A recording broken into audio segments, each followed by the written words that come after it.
সাল ২০০৫। ইন্টারনেটের প্রতি মানুষের আগ্রহ বাড়ছিল হু হু করে। ঠিক তখনই তিন তরুণ জাওয়েদ করিম, স্টিভ চেন ও চ্যাড হার্লি শুরু করেন নতুন একটি ভিডিও শেয়ারিং সাইট তৈরির কাজ। উদ্দেশ্য ছিল সহজে ভিডিও আপলোড, দেখা এবং শেয়ার করা। ১৪ই ফেব্রুয়ারি ডোমেইন নিবন্ধনের মাধ্যমে যাত্রা শুরু হয় ইউটিউবের। আর প্রথম video me at the zoo upload করা হয় ২৩শে এপ্রিল। ইউজার ফ্রেন্ডলি ইন্টারফেস এবং বিনামূল্যে কন্টেন্ট আপলোডের সুযোগে রাতারাতি জনপ্রিয়তা বাড়ে ইউটিউবের। তবে জনপ্রিয়তার পাশাপাশি বাড়তে থাকে সার্ভারের খরচ এবং কপিরাইট আইনি ঝুঁকি।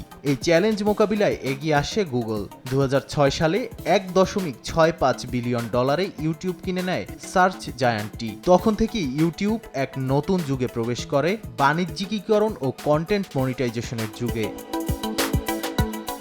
বিশ্বজুড়ে বিনোদন, সংবাদ ও তথ্যের সবচেয়ে বড় ভিডিও প্ল্যাটফর্ম ইউটিউবের বয়স এখন ২০ বছর। বর্তমানে এটি শুধু একটি ওয়েবসাইট নয়, বরং আধুনিক মিডিয়া বিপ্লবের প্রতীক। শুধু ভিডিও নয়, ইউটিউব এখন একটি সংস্কৃতি। Shorts, live streaming, premium TV, gaming platform সব মিলিয়ে তৈরি হয়েছে একটি বহুমাত্রিক ডিজিটাল ইকোসিস্টেম।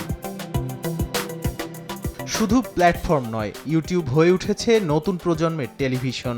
এক গবেষণায় উঠে এসেছে যুক্তরাষ্ট্রের ৬৫% তরুণ টেলিভিশনের চেয়ে ইউটিউবকে বেশি প্রাধান্য দেয়। মিডিয়ার ইতিহাসে এটাই প্রথম যেখানে একজন সাধারণ নাগরিক হতে পারে বিশ্বজুড়ে লাখো দর্শকের সাংবাদিক বা নির্মাতা। ইউটিউব পার্টনার প্রোগ্রামে আয় হয়েছে ২০২৪ সালে $১৭.৩৩ বিলিয়ন।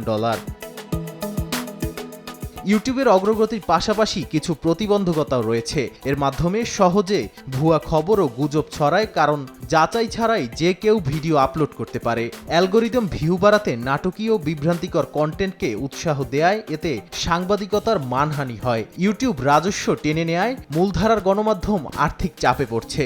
সংবাদ ও মতামতের ভেদ মুছে গিয়ে দর্শক বিভ্রান্ত হচ্ছে, যা মিডিয়ার বিশ্বাসযোগ্যতা কমাচ্ছে। যদিও ২০ বছরের ধারাবাহিক অভিযাত্রায় ইউটিউব দেখিয়েছে কিভাবে একটি অনলাইন ভিডিও সাইট হয়ে উঠতে পারে পৃথিবীর সবচেয়ে বড় মিডিয়া বিপ্লবের নাম। আর এই আধিপত্য আরও বাড়বে কৃত্রিম বুদ্ধিমত্তা, ভার্চুয়াল ইন্টারেকশন এবং কন্টেন্টের ভবিষ্যৎ যাত্রায়, বলছেন বিশ্লেষকরা। নাদিম মারজান, সময় সংবাদ।